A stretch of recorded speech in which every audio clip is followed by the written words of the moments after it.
to Kansas, gateway to Oz. Under the rainbow, this is where it was. Hollyhocks and red ripe tomatoes, hand-churned homemade ice cream. Let me tell you, Kansas is more than tornadoes. It's the best part of Dorothy's dream. Today on Around Kansas, we'll start with a look at Bonar Menninger and his book about the Kennedy Assassination. Then join us for a story about Buffalo and their presence across the state. Next, we'll have a poem from Ron Wilson, and we'll end with a look at Wide Awake Films and their video on the Civil War. Stay with us. Closed captioning brought to you by Ag Promo Source. Together we grow. Learn more at agpromosource.com. This segment brought to you by Kansas Regenerative Medicine Center. Your stem cells, your health, your life. Welcome to Kansas. Good morning, I'm Frank. I'm Deb. And this is Around Kansas. And we're in the echo chamber this morning. I remember when this was the catacombs, Frank. Yeah, we're in the state capitol in the lower level. This is where the visitor center is, and this used to be, honestly, Frank, I can remember when the Secretary of State and some of the other offices had storage down here, and the stones were falling down, and it was like you were going through the catacombs. And so what they have done, all this is beautiful, useful space, and when you have tons of school kids coming to visit the Capitol, believe me, every inch of this space gets used. So it was, I think, a great investment by the state of Kansas. Come and see your Capitol. You know, this belongs to you. As Dick Bond used to say, you know, this is the people's house. So come and see it. It's spectacular. Yeah, it's this beautiful. whole lower level is really quite interesting. There's a lot of history on the walls. Yep. Where we are in the snack bar, there's a lot of artwork here about different places around the state of Kansas. A lot of them we've already told you about in stories. You know, one of my favorite shows, looking back, of course, the people that you get to meet, Frank. And when I got to sit down, when the band Kansas was inducted into the Kansas Hall of Fame, and I got to sit down with Rich and Billy and David Ragsdale, Billy Greer, Rich Williams, and David Ragsdale. And we sat, I think we did 2 episodes of the show, 2 whole episodes with them. So go back in our archive and look for those. That was awesome. To sit and visit with them. And of course, they're so down to earth. And Rich, of course, grew up right here in Topeka. And Billy Greer, it was so funny because he's basically a hillbilly from the hills of Tennessee. We think we're probably from the same gene pool. And we were sitting there visiting one night at White Concert Hall, and Billy's wife is actually just recording our conversation to play for the hillbillies back home in Tennessee, because she said, I think Billy found one of his cousins here, you know, and phenomenally talented and so humble about their gifts and hardworking. That was one of my favorites. Yeah, one of my favorites was when we did the Prairie National Park. We actually went there and shot on location and toured the facilities. And if you've never been there, you should go there. I mean, it's your park.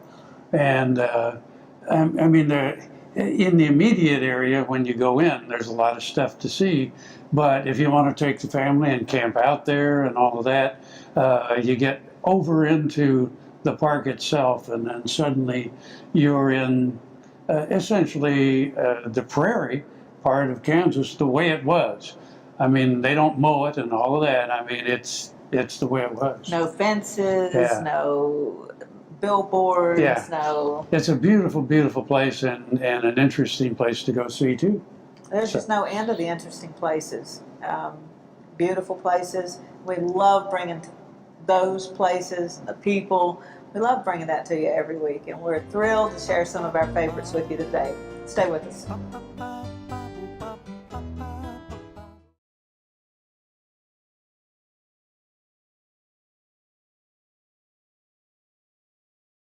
To see this show and past episodes of Ag AM in Kansas, go online to agamandkansas.com.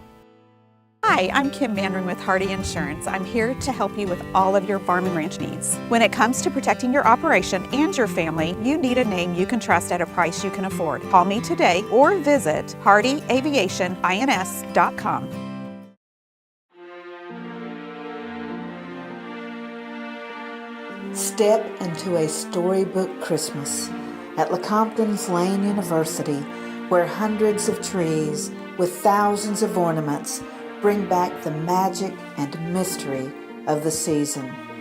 Have an historic Merry Christmas.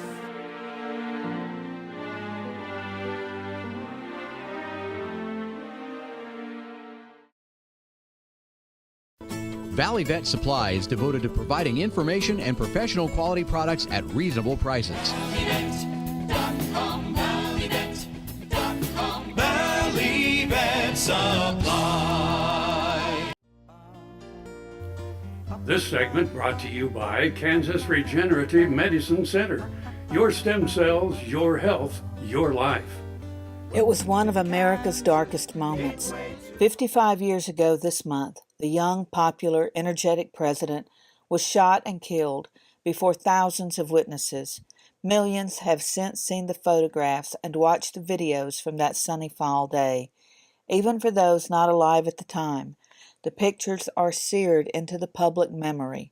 The smiling president waving, his body doubled over in the car. The pink suit-clad First Lady climbing onto the back of the limousine to recover something. We now know it was a piece of her husband's skull. The toddler, John Kennedy Jr., saluting as his father's coffin passed.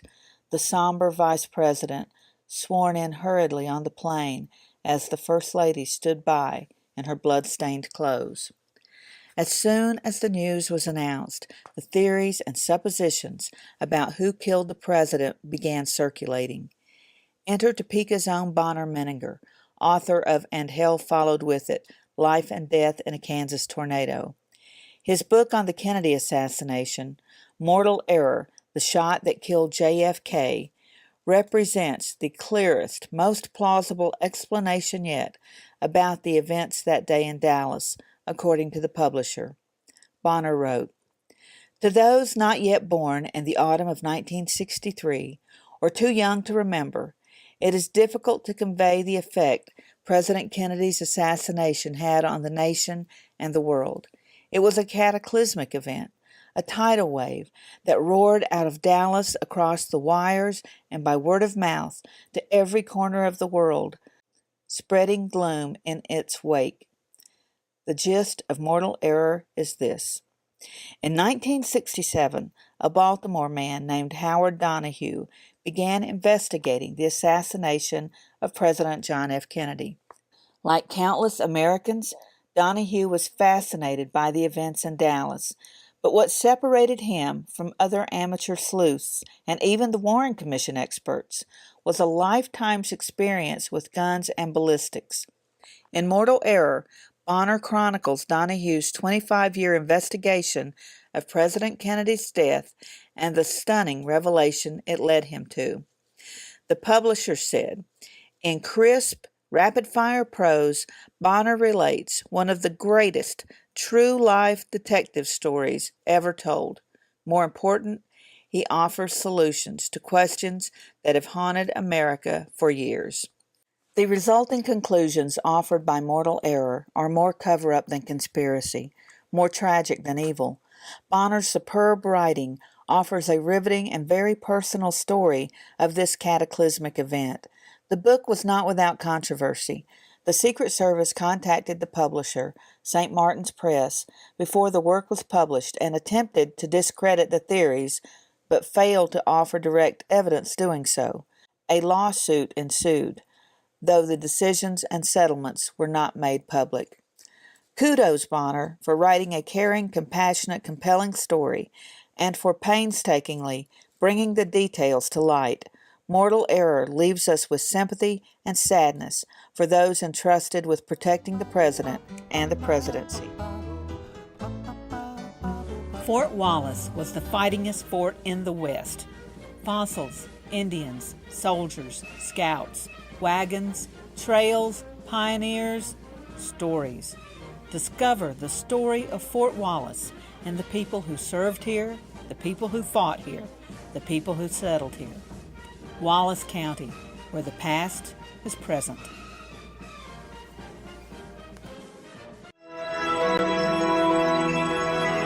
Highways 40, 83, and I-70 come together right here in Oakley.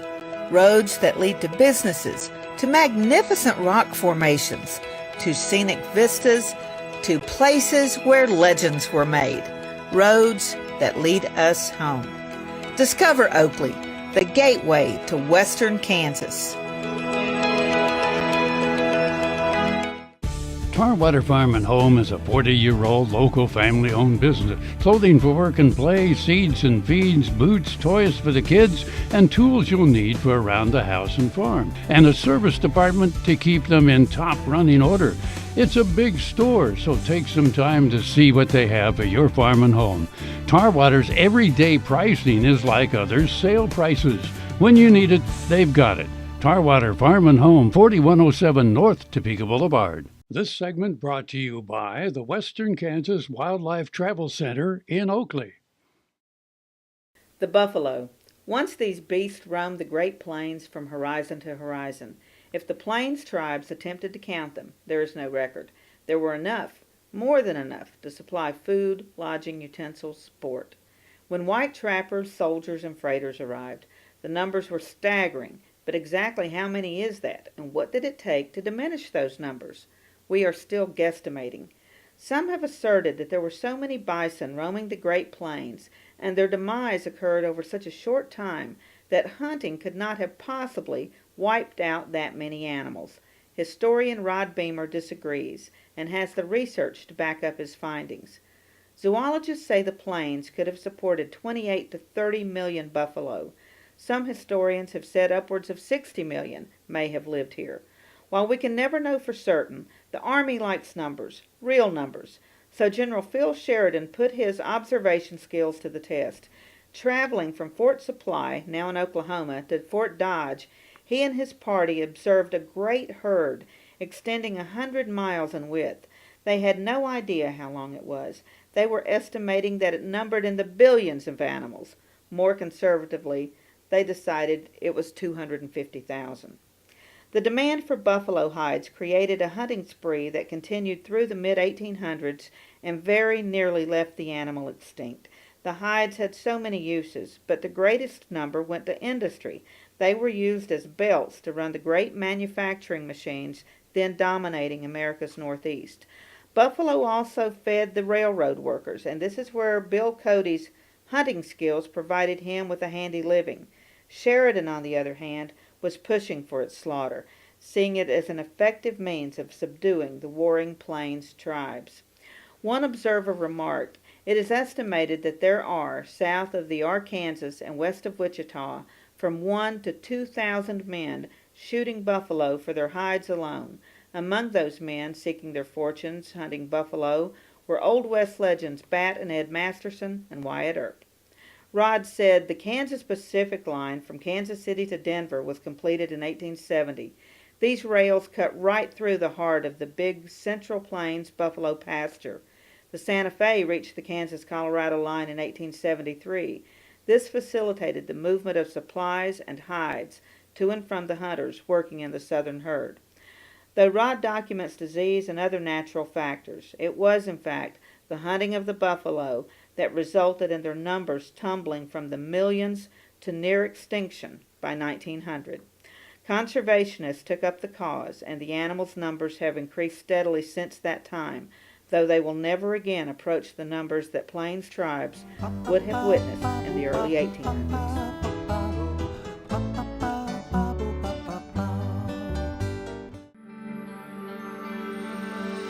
Welcome to Western Kansas Wildlife Travel Center, right here in Oakley, Kansas on I-70 at exit 76.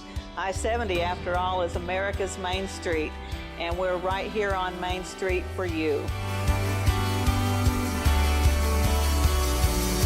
Now that I'm an Oakley resident, I still come in almost every day, and I sit and listen to the conversations of the people around me.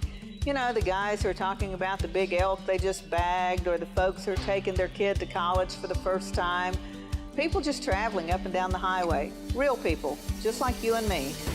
And they find just what I find here, real people to serve them. There's history, there's scenery. We hope you'll stop and see us soon. Welcome to Oakley.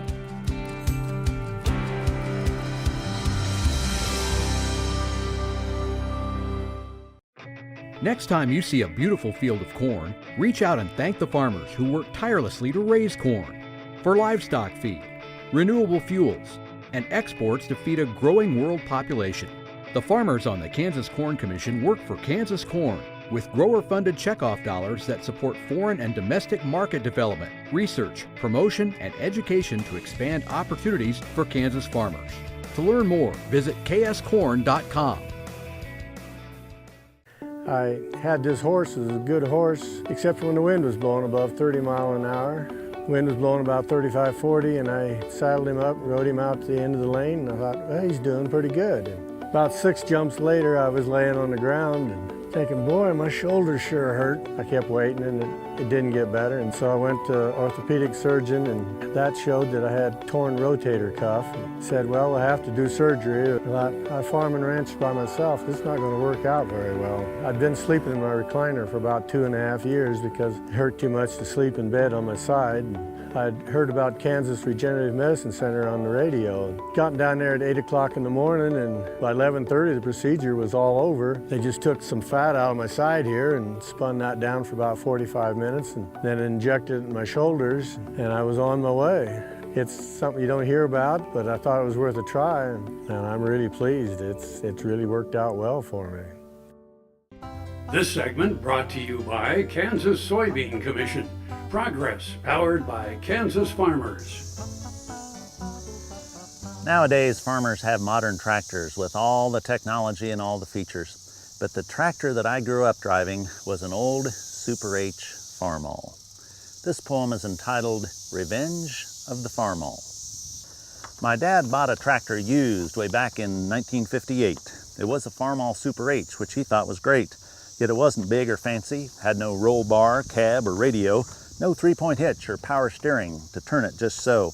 He had more modern, bigger tractors in the ensuing years, but he always kept the old Farmall around the old place here.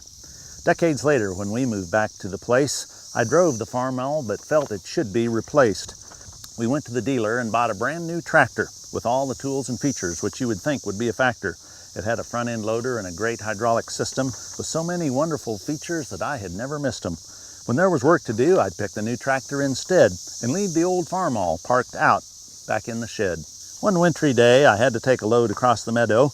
I fired up the brand new tractor and moved across the snow, when suddenly the tractor's front end went down with a whack into a snow-filled ditch. I couldn't go forward, couldn't go back. The new tractor had front wheel assist, but it was in too deep, tires spinning on the slippery slope where the angle was so steep. I tried to rock it, but there was no such luck. Thanks to my bad judgment, the new tractor had gotten stuck.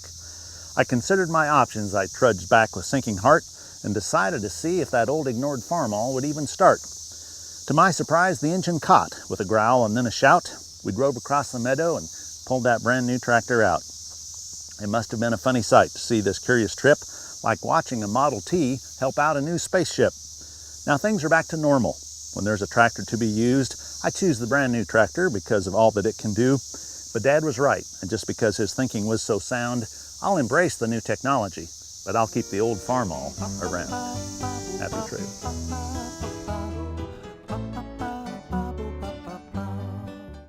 Sure Crop Fertilizers was started by my father, Don Sherman, and my mother, Shirley Sherman. Family business that started in the 80s.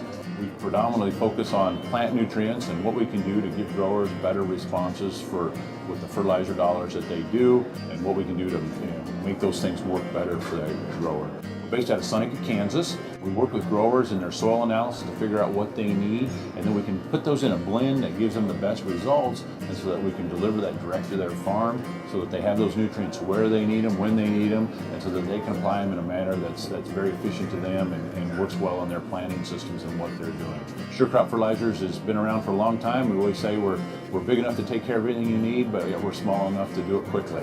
You can get a hold of us at 1-800-635-4743. Our website is surecropfertilizers.com. And you can always email me at Corey@surecropfertilizers.com. And with any questions you have, we're glad to answer and work with you. You don't have to be a farmer or rancher to become a Kansas Farm Bureau member. Anyone can join. As a member, you'll get discounts on things like hotels and entertainment, health and wellness services, cell phone plans, and more. You'll also strengthen the lives of your fellow Kansans and help build strong, prosperous communities through agriculture advocacy and education. Join us today. Visit kfb.org/join to learn more. Heinen Brothers, a fourth-generation Northeast Kansas farm family, knows how tough farming can be. Farmers helping farmers. Heinen Brothers Ag, selling and servicing crop protection products, fertilizer, anhydrous ammonia, cover crops, quality aerial and ground application. Call today to learn about our extended term financing program. 800-760-4964. HeinenBrothersAg.com. This segment brought to you by Kansas Farm Bureau, the voice of agriculture. To join today or more information, go to kfb.org or find us on Facebook and Twitter. Our friends at Wide Awake Film, Shane Seeley and Ed Lydecker, have produced some incredible work, much of it for the National Parks and for the Civil War Preservation Trust. In this clip, Shane Seeley shares the story of the Civil War related sites in Kansas, and we have a lot of them. Join us in supporting and preserving these important places in history.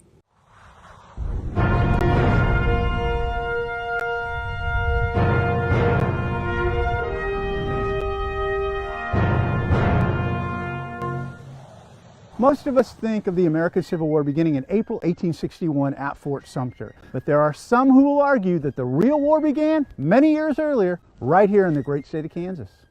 Kansas was organized as a territory in 1854 under the Kansas-Nebraska Act.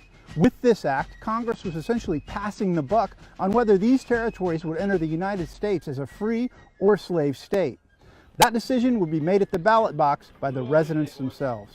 Quickly, the rifle replaced the ballot box, and bloody fighting broke out in a time to be called Bleeding Kansas.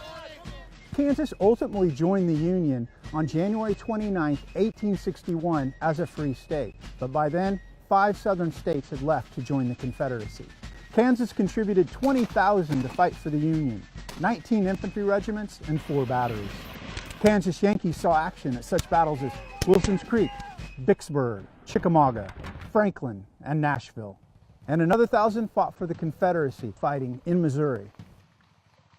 As evidence of our state's abolitionist leanings, Kansas also boasts the first unit of African American men to see combat in the Civil War, the 1st Kansas Colored Infantry. Here in Kansas, we may not have had massive battles like those you're accustomed to in the East, but what we did have was guerrilla warfare, and it was rampant and it was bloody. Many raids were waged across the border from Missouri by pro-Confederate guerrilla fighters, known as bushwhackers, such as William Quantrill, Bloody Bill Anderson, and a young Jesse James. And on the other side, many pro-Union Kansans also participated in the lawless bloodshed and looting. They were called Redlegs or Jayhawkers.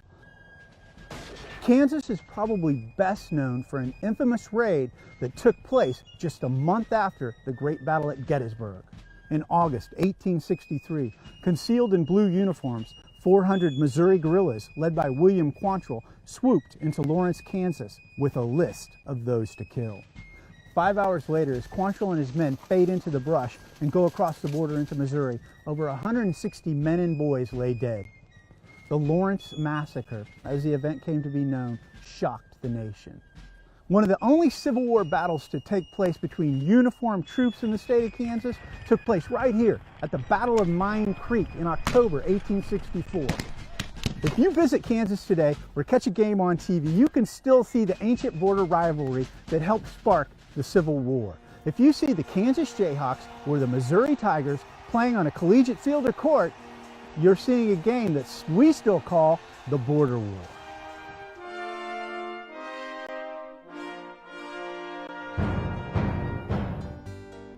Welcome to Kansas. Again, happy Thanksgiving. I'm Frank, she's Deb, and we'll see you somewhere around Kansas. Closed captioning brought to you by Ag Promo Source. Together we grow. Learn more at agpromosource.com. More than tornadoes. We're the best part of Dorothy Street.